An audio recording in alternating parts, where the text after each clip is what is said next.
네, 저는 이 작가가 아닙니다. 예, 그리고 저 황현인데요. 네, 오늘 할 말을 좀 해보도록 하겠습니다. 자, 먼저 첫 번째 시작부터 해볼까요? 굳이 몰라도 되는 정보들을 디테일은 빼고 양으로 승부하는 정치 TMI 월요상근 정상근 기자와 함께합니다. 정상 기자 안녕하세요. 네, 안녕하십니까. 네. 아, 또 여기서 이렇게 뵙게 되네요. 네. 다른 데서도 뵀었는데. 좀 마음이 좀 놓입니다. 아, 네. 마음이 놓으십니까? 네, 아는 분이 나오셔서. 네네네. 개인적으로 좀 친한 분이 나오셔서 첫 생방이라 좀 마음이 놓이네요. 저희 친했나요? 저만 그렇게 생각했나요? 예. 근데 그렇게. 밖에 이 팬분들이 커피를 보내주셨더라고요. 그러니까요. 네. 다시 한번 감사의 말씀 드려야겠죠. 팬분들이 아니에요. 한 명이에요. 팬분이. 네.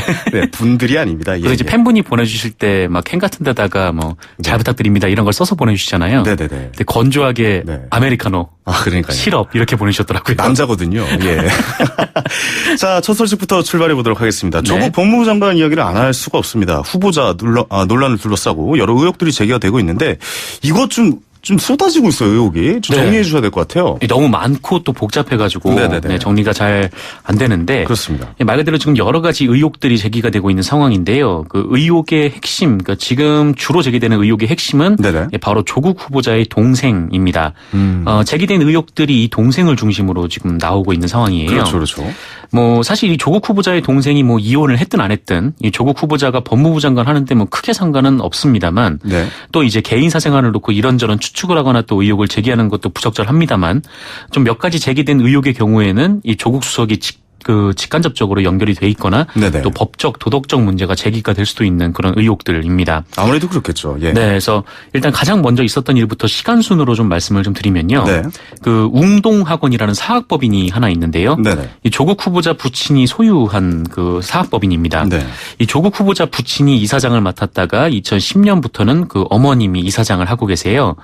과거 이 웅동학원이 세금을 체납했다 이런 논란이 있었는데 당시 조국 민정수석이 사과를 하고 또 납부를 한 바도 있습니다. 근데 세금 얘기를 하려는 건 아니고 어쨌든 이 조국 수석 일가의 사업법인인 이 웅동학원이 지난 1996년에 이 경남 진해에 소재한 웅동중학교에 이 부지를 옮기기 위해서 신축 공사를 했습니다. 그렇죠. 이 공사비가 16억 3,700만 원인데 이 공사를 당시 그 웅동학원의 이사장이었던 이 조국 후보자의 부친이 운영하고 있었던 이 고려종합건설이 맡았습니다. 그러니까 본인 소유의 중학교를 이제 본인 소유의 건설사로 이제 건축을 하기로 한 건데. 그렇죠. 그리고 그 공사의 일부, 그러니까 조국 후보자의 남동생이 운영하는 이 고려시티 개발이라는 회사가 이 공사의 일부를 하도급을 받아서 가져갔습니다. 일부인가요? 네네. 그러니까 전체적으로 하는 건 아니고 그러니까 일부를 가져간 건데 일단 여기서 이 가족 회사에 대한 일감 몰아주기 아니냐 이런 비판이 지금 나오고 있어요. 첫 번째 비판이죠. 네네. 근데 어쨌든 이 조국 수석의 부친과 동생 이 두 사람의 회사가 이 공사를 했는데 문제는 이 웅동학원에서 공사 대금을 안 줬습니다. 그러니까 사실 이 웅동학원이 그 예산이 없다시피 할 정도로 좀 가난한 법인인데다가 그러니까 하청을 줬는데 이제 돈을 안 줬다는 얘기잖아요. 네, 공사를 따내고 16억에 공사를 하기로 했는데 정작 돈을 안 줬다라는 것이죠. 그렇죠. 근데 이 웅동학원이 좀 가난한 학교인데다가 그나마 있는 재산도 좀 어떻게 처분을 할 수가 없는 좀 곤란한 수준의 재산이어서 그렇다면 이 웅동학원을 이용해서 좀 일감 몰아주기 했다는 얘기가 좀 이상하게 들린다 이런 반박도 한편으로 있기도 하고요. 사실 이 웅동중학교의 전신이 개광학교라고요. 이 1908년에 건립된 학교인데 당시 이 학교의 교사들이 독립운동에 투신한 이유로 처벌을 받았었습니다. 그리고 처벌을 받은 분들 중에는 이 조국 수석인 이 창녕 조씨들이 많이 있었다라고 해요. 그래서 이 시절부터 이 학교가 이 100년 정도의 역사를 가진 이 한국 독립운동의 산물로 건립이 된 학교인데. 역사가 있는 학교군요. 네네. 그래서 이 조국 후보자의 부친인 이 조변현 전 이사장이 이 건설업을 통해서 돈을 벌어서 이 사학법인을 인수했다. 라는 겁니다. 근데 어쨌든 그러면 이제 조국 후보자의 부친과 동생이 무슨 돈으로 공사를 한 건가? 그러니까 그게 궁금해요. 그러니까 결국에는 공사가 완료가 됐다고 이야기를 들었거든요. 그러니까 무슨 돈으로 도대체 공사를 한 겁니까? 그래서? 그렇죠. 이제 웅동학원이 돈을 안 줬으니까요. 근데 공사 대금이 없는 상황이었기 때문에 이 9억 5천만 원을 일단 은행에서 대출을 받았습니다. 이 대출을 받아서 공사를 하고 있었는데 1년 만인 1997년에 이 고려종합건설이 부도가 나버렸어요. 부도가 났죠. 그래서 은행에서 빚을 질 때 이 기술보증기금에서 보증을 섰거든요.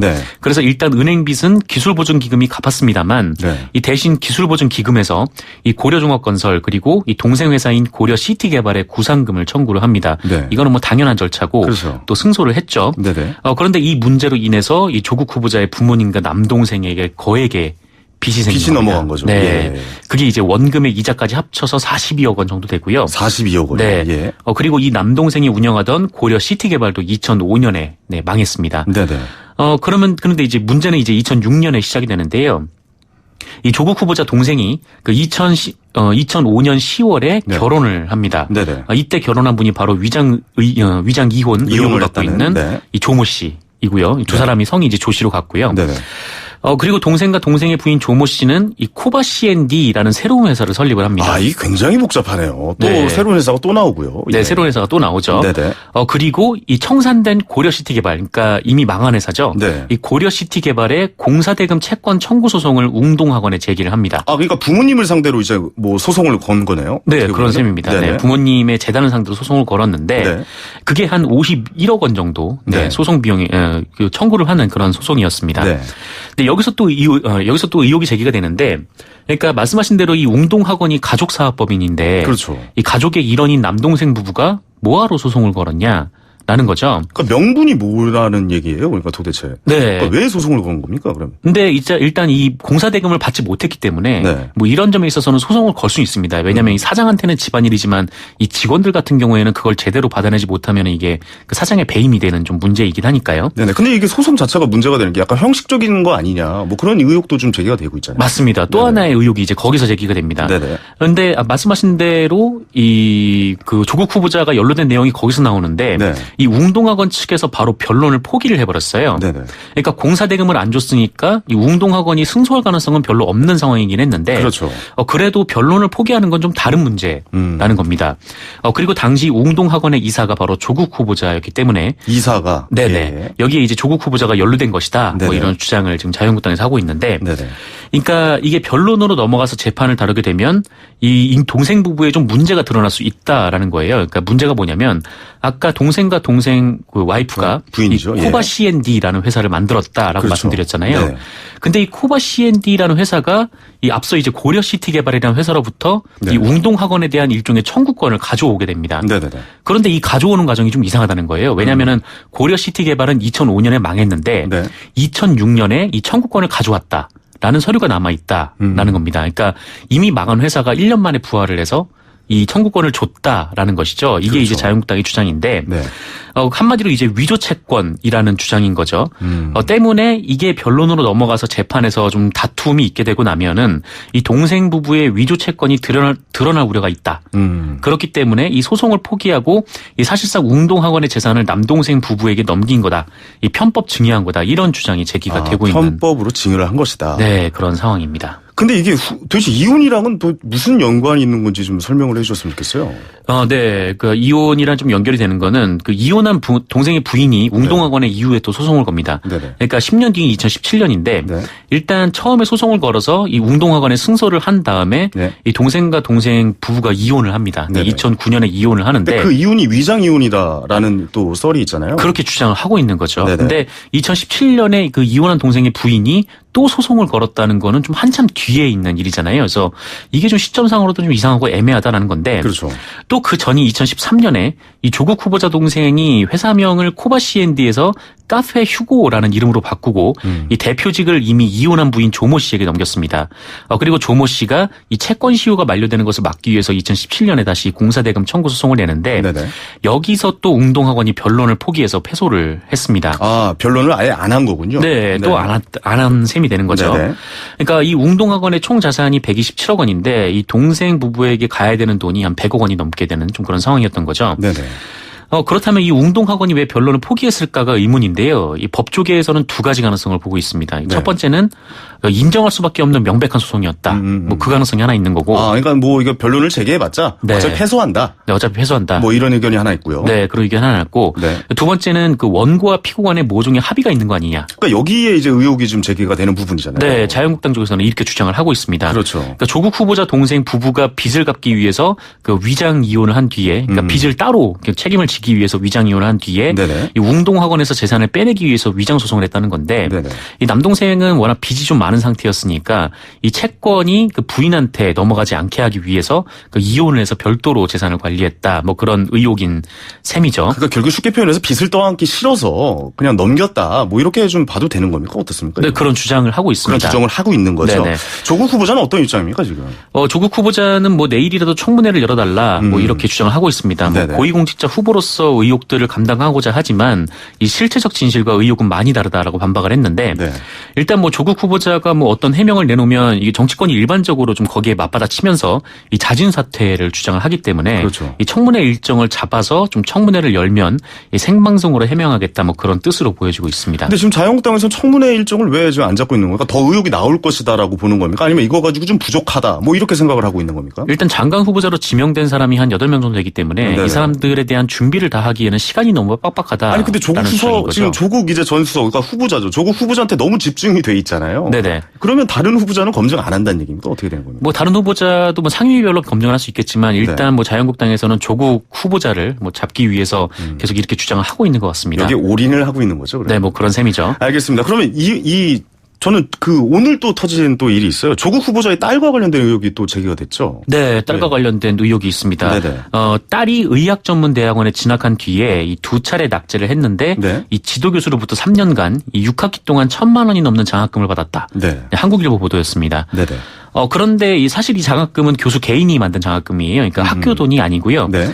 때문에 이 장학금 지금은 뭐 교수가 마음대로 결정을 할 수 있는데 또 그게 교수가 임의대로 결정할 수 있는 장학금입니까? 교수가 자기 돈으로 만든 장학금입니다. 자기 돈으로 만든 장학금이다? 네네. 그래서 이 부산대 측도 이 조국 후보자의 딸이 장학금의 절차상 하자가 없다라는 그런 입장을 보이고 있고 네. 그런데 다만 이 자산 규모가 50억 원이 넘는 부유한 집안의 자제가 좀 학업 성적과 상관없이 장학금을 받는 건 좀 이례적이다. 거기가 좀 핵심 포인트죠. 예. 네, 한국일보의 주장이죠. 그 기간도 너무 길었다는 건데 네네. 보통 뭐 장학금을 오래 받아도 뭐 길어야 한두 학기인데 맞아요. 예. 6학기나 장학금을 받는 것은 좀 개인이 알아서 지급하는 장학금이어도 좀 너무한 거 아니냐? 아니 그러니까 보통 우리가 생각하는 장학금이라는 게 뭐 학업 성적이 뛰어나거나 집안 형편이 좀 어렵거나 이 둘 중에 하나라고 거의 생각을 하는데 사실 이 두 가지에 해당되지는 않거든요. 네, 이 해당 교수가 입장을 밝혔는데요. 네. 한국일보예요. 이 조국 후보자의 딸이 1학년 때 학습량이 많아서 낙제를 하게 됐는데 네네. 또 의학 전문 대학원 공부를 아예 포기하려고 하길래 뭐 포기하지 말라라는 의미에서 준 것이다라고 얘기를 했습니다. 네네. 그런데 여기서 또 하나의 핵심 주장이 나오는데 이 해당 교수가 그 올해 부산의료원장으로 취임했다라는 겁니다.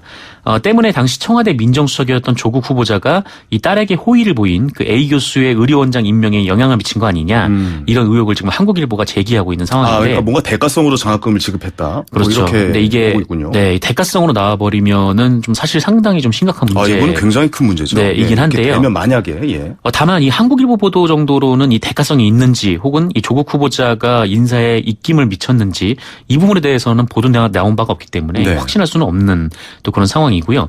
또 이에 대해서 조국 후보자 측이나 또 해당 교수가 이 과도한 억측이라면서 의혹을 부인하기도 했습니다. 그러니까 이게 빨리 인사청문회가 열려서 이 의혹을 좀 해소를 했으면 좋겠는데 인사청문회 날짜는 잡고 있지 않고 좀 답답한 좀 생각이 들겠어요. 네, 근데 어쨌든 이 조국 후보자 같은 경우에는 뭐 공식적인 입장을 뭐 이렇게 뭐 내일이라도 그냥 청문회를 열라 이렇게 얘기를 하고 있는데 일단 그 조국 후보자의 재수씨 되는 분이 공식 입장을 밝혔습니다. 공식 입장이 나왔군요. 네네. 그 해명이 이런데요. 일단 이 이른바 이 웅동학원과 관련된 건 관련해서는 이렇게 얘기를 했습니다. 그러니까 2005년 10월경에 그 결혼을 한 뒤에 계속해서 이제 그 조국 그 후보자의 동생이 뭐 신용불란자라는 사실을 알고 또 결혼을 했지만 이후에 또 사업을 시작하겠다라고 해서 결혼을 하게 됐다. 그런데 이후에 생활비가 제대로 들어오지 않았고 결국 이제 본인이 벌어오는 돈으로 이 생계를 유지했다. 그래서 남편과 싸우는 일이 많아졌고 이 남편이 웅동학원에서 공사대금 채권이 있는데 그중에 10억 원의 채권을 넘겨준다고 해서 혹시나 하는 마음에 받아들였고 또 판결문을 받아두라고 하여 판결문을 받았다. 그런데 알고 보니까 학교 재산은 함부로 팔 수 없어서 이게 승소를 하긴 했지만 실제로 돈이 안 된다는 걸 알았다라는 얘기였습니다. 그리고 2009년에 이혼했다라는 얘기인데 그러니까 이게 위장 결혼이 아니고 위장 이혼이 아니고 이 사학재단의 돈을 빼돌리기 위해서도 아니다라는 것이죠. 오히려 본인은 위자료 한 푼 못 받고 혼자 아이를 키우며 살고 있다 이렇게 해명을 했습니다. 근데 이런 해명에서 그렇습니다라고 말한 사람은 없잖아요. 네, 뭐 조금 더 이제 두고 봐야 될 것 같아요. 이거는 좀 청문회를 통해서 반드시 좀 해명이 돼야 되는 부분이지 않나 뭐 그런 생각이 듭니다. 너무 조국 후보자 이 일에 대해서 좀 시간 할애를 많이 하고 있는데 네네. 안 물어볼 수가 없어가지고 계속 좀 여쭤볼게요. 네. 사모펀드가 또 논란이 돼서 이 조국 후보자 펀드를 투자받은 중소기업들이 좀 난감해하는 입장문을 발표를 했다고요? 네, 이 조국 후보자가 투자를 한 사모펀드는 그 웰스 CNT라는 중소기업에 투자를 했는데요. 네. 이 업체가 가로등 자동 전멸기 생산업체입니다. 아, 그렇죠. 사실 그냥 뭐 투자를 받은 거고 이 사모펀드의 특성상 이 투자자의 정체가 잘 드러나지 않기 때문에 뭐 이 업체로서는 좀 뭐 잘못은 딱히 없는 좀 그런 상황이죠. 주는 투자금을 받은 거니까요. 그렇죠. 그런데 이 웰스 CNT가 19일에 입장문을 내고 이 조국이라는 명망가의 가족이 이 본인 당사 같은 소기업에 투자했을 것이라고는 생각조차 하지 못했다라고 공식 입장을 밝혔습니다. 네. 그러면서 이 자금 성격에 따라서 투자로 얻는 이익보다 이 투자 뒤에 발생할 리스크와 파장이 더 큼을 너무나 잘 아는 광급 업체가 이렇게 쉽게 투자에 동의했겠느냐라면서 이 투자자 정보는 공개되지 않는 블라인드 펀드를 받은 게 후회될 뿐이다라고 밝혔습니다. 알겠습니다. 자, 이제 다음 소식으로 넘어가 보죠. 자유한국당 황교안 당대표가 또 장외투쟁을 선언을 했다고요? 네, 이 황교안 대표가 장외투쟁을 재개하겠다 이렇게 선언을 했습니다. 봄에 이어서 두 번째죠? 네, 그렇습니다. 네네. 5월쯤에 한 번 있었는데 그렇죠. 지금 또 한다라는 얘기죠. 24일에 이 서울 광화문을 시작으로 대정부 규탄 집회를 열겠다 이렇게 선언을 했는데 아울러서 원내투쟁도 병행을 하겠다 이렇게 말을 했습니다. 황교안 대표는 뭐 여러 차례 좌파 폭정을 멈추고 이 정책 대전환에 나설 것을 촉구했지만 뭐 문재인 대통령이 외면했다라면서 이 장외투쟁의 필요성을 주장했는데요. 말씀하신 대로 이 자유한국당의 장외 집회는 지난 5월 말 이후 석 달 만에 열리는 건데 이번 결정을 황교안 대표가 강하게 주도를 한 것으로 알려졌습니다. 사실 이 국회가 개헌하면서 이 황교안 대표의 존재감도 좀 많이 떨어진 좀 그런 상황이었거든요. 뭐 차기 대권 주자로서의 좀 지지율도 좀 떨어진 점도 영향을 미친 것으로 보이고 있습니다. 네, 스페셜 MC 황현희와 함께하는 뉴스 정면 승부는 FM 94.5MHz 라디오 SF, YTN 라디오, 유튜브 보이는 라디오와 또 팟빵 라이브로 생방송으로 들을 수 있고요. 참여도 가능합니다. 이 조국 후보자 청문회 관련 청취자분들의 의견만 좀 잠깐 좀 보고 가겠습니다. 네네네. 예. 굉장히 좀 문자가 많이 오는 것 같은데요. 4867님께서 딸의 장학금 문제, 이 여론 파급력이 훨씬 클 것 같습니다. 라고 보내주셨는데, 맞죠. 왜냐하면 요즘 그 20대의 그 학생들, 그러니까 20대의 그 민주당 지지자분들이 좀 많이 좀 이탈하고 있다라고 좀 볼 수가 있는데, 이 장학금 문제까지 걸리면은 이분들이 좀 마음이 좀 많이 돌아서지 않을까? 뭐 이런 생각도 들어요. 네, 특히나 뭐 20대 분들 같은 경우에는 뭐 공정에 대한 그런 좀 가치가 좀 남다르기 때문에 네, 그렇습니다. 있습니다. 네, 8775님 지금까지 제기된 문제 중 단 한 가지만이라도 사실이라면 자진 사퇴해야 된다고 봅니다라고 보내셨고요. 9572님께서 동생이나 딸, 아들까지 아무리 청문회지만 이번 좀 다른 의견입니다. 가족들의 사생활까지 파헤치는 건 좀 지나쳐 보입니다. 본인의 자격만 검증하면 되지 않을까요?라고 보내셨고요. 여기에 대해서는 기자님 어떻게 생각하세요? 네, 본인만 봐야 된다라고 생각하시는 겁니다? 아니면 좀 일단 뭐 가족들의 사생활까지 건드릴 필요는 없다라고 기본적으로 생각을 하고 있는데, 근데 다만 이 사생활과 관련해서 조국 후보자가 개입된 정황, 또 그게 이제 불법으로 흘러간 정황이 있다면은 뭐 그거는 들여다봐야 한다라고 생각하고 있습니다. 알겠습니다. 4578님 정답을 보내셨네요. 그러니까 청문회 빨리 열어서 국민이 판단하게 하면 되잖아요라고 보내주셨습니다. 그러니까 저도 저 의견이랑 같은 생각인데 청문회가 좀 빨리 열렸으면 좋겠어요. 그렇죠. 이 청문회 전까지는 계속 뭐 의혹 제기 뭐 이런 것들이 이어지는데 청문회를 해서 이제 생방송으로 국민들에게 알려주면 뭐 국민분들이 판단하실 것 같습니다. 그렇습니다. 자, 다음 소식 좀 짧게 가볼까요? 나경원 원내대표 얘기도 좀 해보도록 하겠습니다. 나경원 원내대표가 고소한 악플러들에 대한 이 경찰 수사가 본격화되고 있다고요? 네, 이 경찰이 나경원 자유한국당 원내대표에 대한 이 악성 댓글을 단 이 네티즌 100여 명의 인적 사항을 파악했다. 라고 밝혔습니다. 아니 이게 굉장히 좀 드문 일 아닙니까? 정치인이 악플러를 고소한다. 네, 전 처음 본 것 같아요. 굉장히 좀 드문 일인데, 뭐 앞으로 이제 피의자 주소지에 따라서 관할 경찰서가 수사를 할 예정이라고 밝혔는데요. 이 나경원 원내대표는 지난 6월에 이 자신의 기사에 악성 댓글을 달았다라고 주장하면서 170여 개 아이디를 모욕 혐의로 고소를 한 바가 있습니다. 그렇습니다. 이 문제의 기사는 지난해 12월 10일 기사인데 해당 기사에 한 7천여 개의 댓글이 달렸거든요. 그런데 여기서 이 나경원 원내대표를 향해서 뭐 나배, 이 매국노 등의 표현이 담겨 있는 내용들이었습니다. 그렇죠. 근데 이제 네티즌들은 이 나배가 나경원 베스트의 준말이었다. 뭐 이렇게 받아치고 근데 이게 예전에 그 나경원 대표가 뭐 달땡 뭐 이렇게 발언했다가 그런 뜻인지 몰랐다. 그러니까 이걸 패러디한 것 같은 느낌도 좀 들기도 해요. 맞습니다. 뭐 나경원 원내대표가 뭐 달땡 얘기를 하면서 이거를 달빛 창문의 준말인 줄 알았다. 막 이렇게 얘기를 해서 좀 비판을 좀 많이 받았죠.